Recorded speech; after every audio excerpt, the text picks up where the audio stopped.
우리가 히브리서의 말씀을 통해서 예수님이 어떤 분이신지에 대해서 계속해서 말씀을 들여다보고 있습니다. 오늘 본문의 말씀은 제사 제도에 대한 이야기가 기록되어져 있습니다. 예수 그리스도는 레위 지파의 제사 행위를 따르지 않고 하늘 성소에서 영원토록 제사 드리는 하늘 성소의 대제사장이다라는 사실을 히브리 기자가 밝히며 선포하고 있고요. 또 구약의 이 제사 제도가 얼마나 일시적이고 일시적인 것인지를 설명해주고 있어요. 그러니까 지극히 인간적인 것이고 완벽하지 못하다라고 말하고 있는 거예요. 실로 구약의 그 제사 제도는 지상에 있는 성소를 통해서 이루어졌죠. 1절에 보니까 첫 언약에도 섬기는 예법과 세상에 속한 성소가 있더라. 우리가 드리는 그 제사, 그리고 우리가 드리는 예배, 그리고 구약에 있었던 그 성전을 통해서 제사를 드리게 되는데, 거기는 지극히 세상에 있는 것이다라고 지금 먼저 서론에 이야기해 놓고 있는 거예요. 그 안에는 여러 기구들이 있죠. 유형별로 많은 기구들이 있어요. 그 기구들이 아무리 하나님께서 가르쳐 주신 대로 만들었다 하여도 인간적인 것들이기 때문에 완벽할 수가 없다는 거예요. 근데 예수 그리스도께서는 하늘 성소에 계셔서 거기에서 하나님의 거룩한 중보자가 되심으로 말미암아 참 제사, 참 예배, 하나님께서 받으시는 모든 것들이 참임은 우리가 분명히 말하고 있는 겁니다. 여러 기구들이 있어요. 구약에 속한 성막의 각종 기구들은 여러 종류들이 있죠. 첫 장막에 있는 떡상, 등대, 지성소, 금양단 이런 것들을 쭉 설명해 놓고 있어요. 그리고 매번 제사장들은 일주일에 한 번씩 떡상에 있는 떡을 바꾸고 성전에 있는 초에 불을 켜고 그리고 여러 규칙과 규율에 따라서 하나씩 순서에 맞춰서 일을 진행합니다. 근데 이 모든 것들이 완벽하지 못하다는 거예요. 왜 완벽하지 못하냐면 인간의 한계가 있기 때문에 그래요. 또 둘째 휘장이라고 불리는 지성소라는 공간이 있는데 이 지성소라는 공간에는 언약궤가 들어있고 그리고 만나가 있고 모세 쌍난 지팡이가 들어있어요. 이것도 역시 이 땅에서는 금방 사라져버리고 마는 그런 참 유한한 것들이에요. 근데 그것을 아무리 소중하게 잘 간직한다고 하여도 이 모든 것들은 다 사라져버리고 만다는 거예요. 여러 이야기가 있습니다만은 그 안에 어떤 모양들 그리고 여러 연약계 종류들 형상들 이런 것들을 다 만들어 놔요. 또 규칙도 정하죠. 지성소에는 1년에 한 차례 대속죄일에 제사장이 그 안에 들어가요. 거기 들어갈 때는 제물의 피가 없이는 들어갈 수가 없어요. 뿐만 아니라 1년에 한 번 있는 그 속죄, 이 제사를 위해서 많은 사람들이 또 여러 번 모이게 되고 딱 한 번 드리는 제사를 통해서 전체가 다 죄 사함을 받거나 하나님의 은혜를 받는다고 생각하지만 이 역시도 한계가 있다는 거예요. 그래서 주님께서는 우리의 이 땅에 오셔서 가장 순결한 모습으로 제사의 제물이 되셨고 또 죽으시고 부활하셔서 이 영원한 제사를 완벽하게 완성하신 분이 주님이시고 또 하늘 성소에서 영원히 1년에 한 번 정해진 시간에만 열려지는 것이 아니라 하늘 성소에서 매번 우리가 하나님의 은혜를 만날 수 있도록 해주신 거예요. 이게 바로 완벽한 제사다라고 이야기하고 있는 겁니다. 첫 장막이나 둘째 장막, 첫 장막은 성소의 성전을 말하고 둘째 장막은 지성소를 말해요. 거기에는 하나님을 섬기는 예법이 있죠. 그 예법도 역시 유한하다라고 말하고 있는 거예요. 인간이 드리는 것이기 때문에 그래요. 그 효력 역시 영구할 수 없다, 계속될 수 없다라고 말하고 있어요. 또 구약 시대의 불완전한 이 제사를 뭐라고 말하냐면 8절에 그렇게 말해요.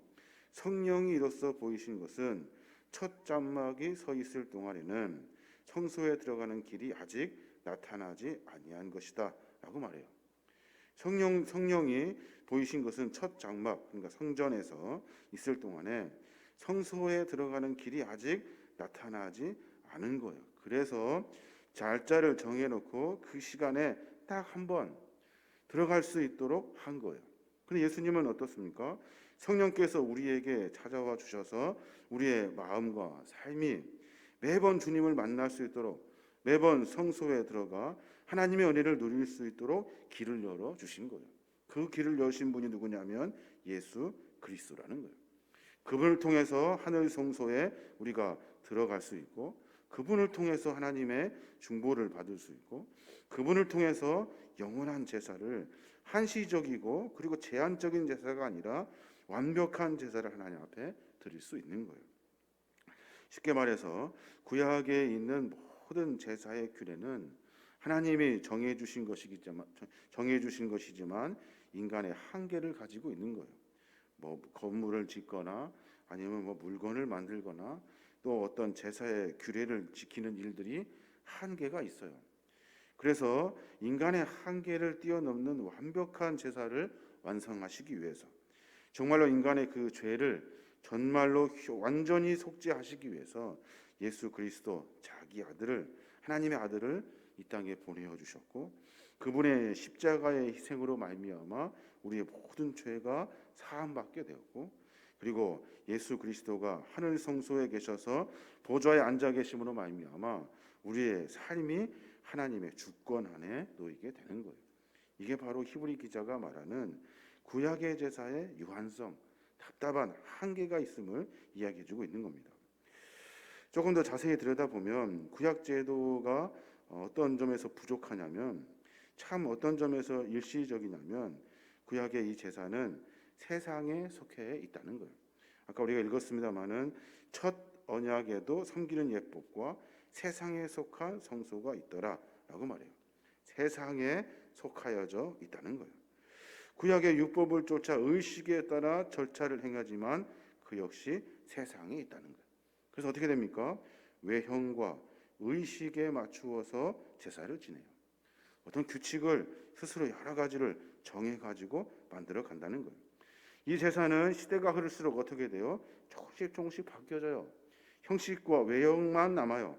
그 안에 본질적으로 하나님에 대한 그 마음, 내가 왜 제사를 드리는지에 대한 본질적인 심성의 고백이 사라져버려요.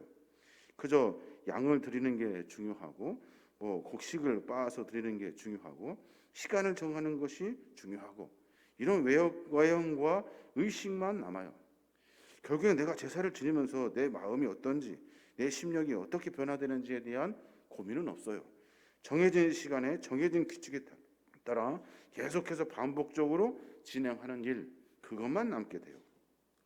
그래서 구약의 제사는 제한적이고 세상적이다라고 말해요.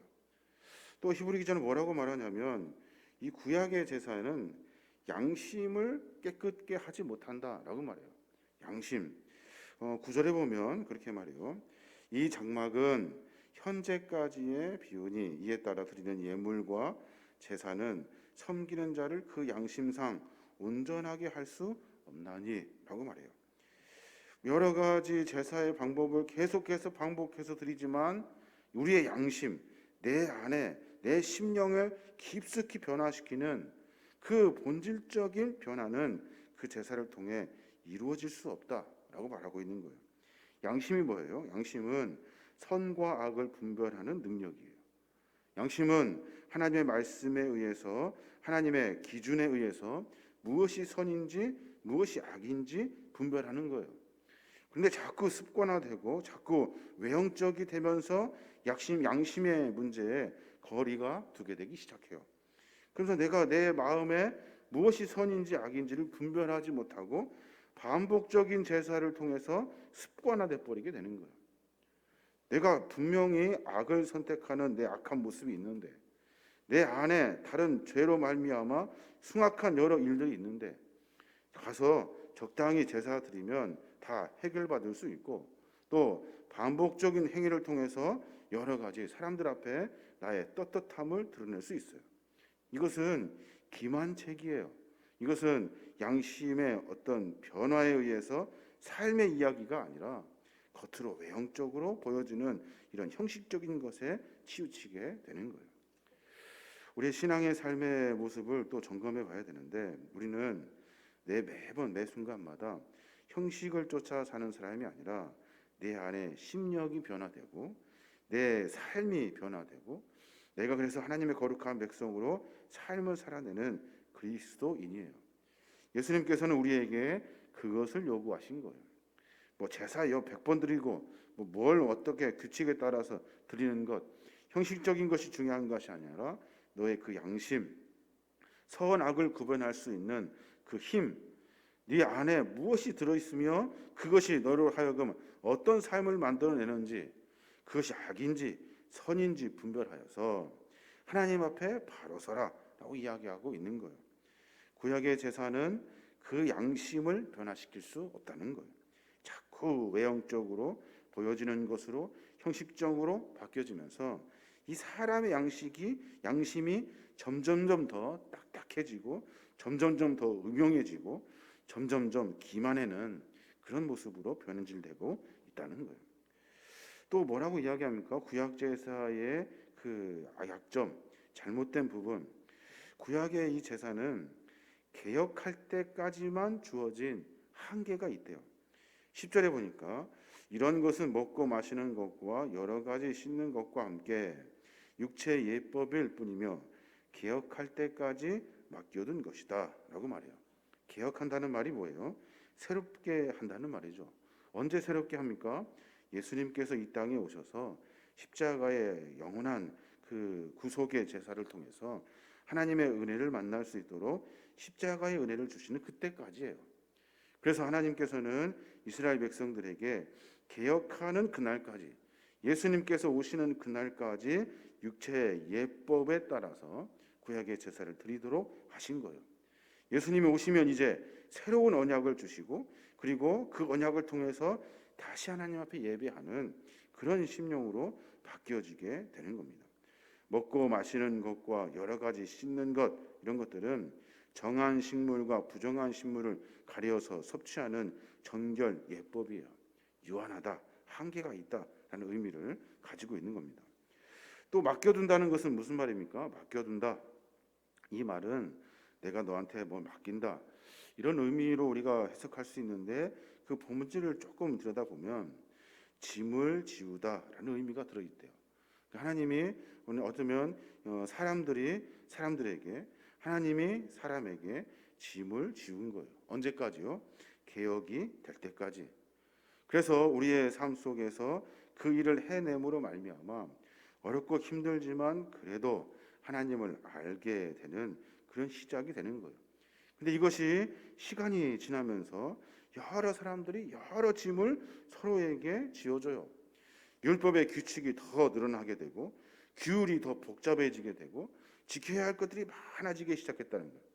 그러면서 우리 조상들이 수없이 많은 멍에를 서로에게 지어주었다는 거예요.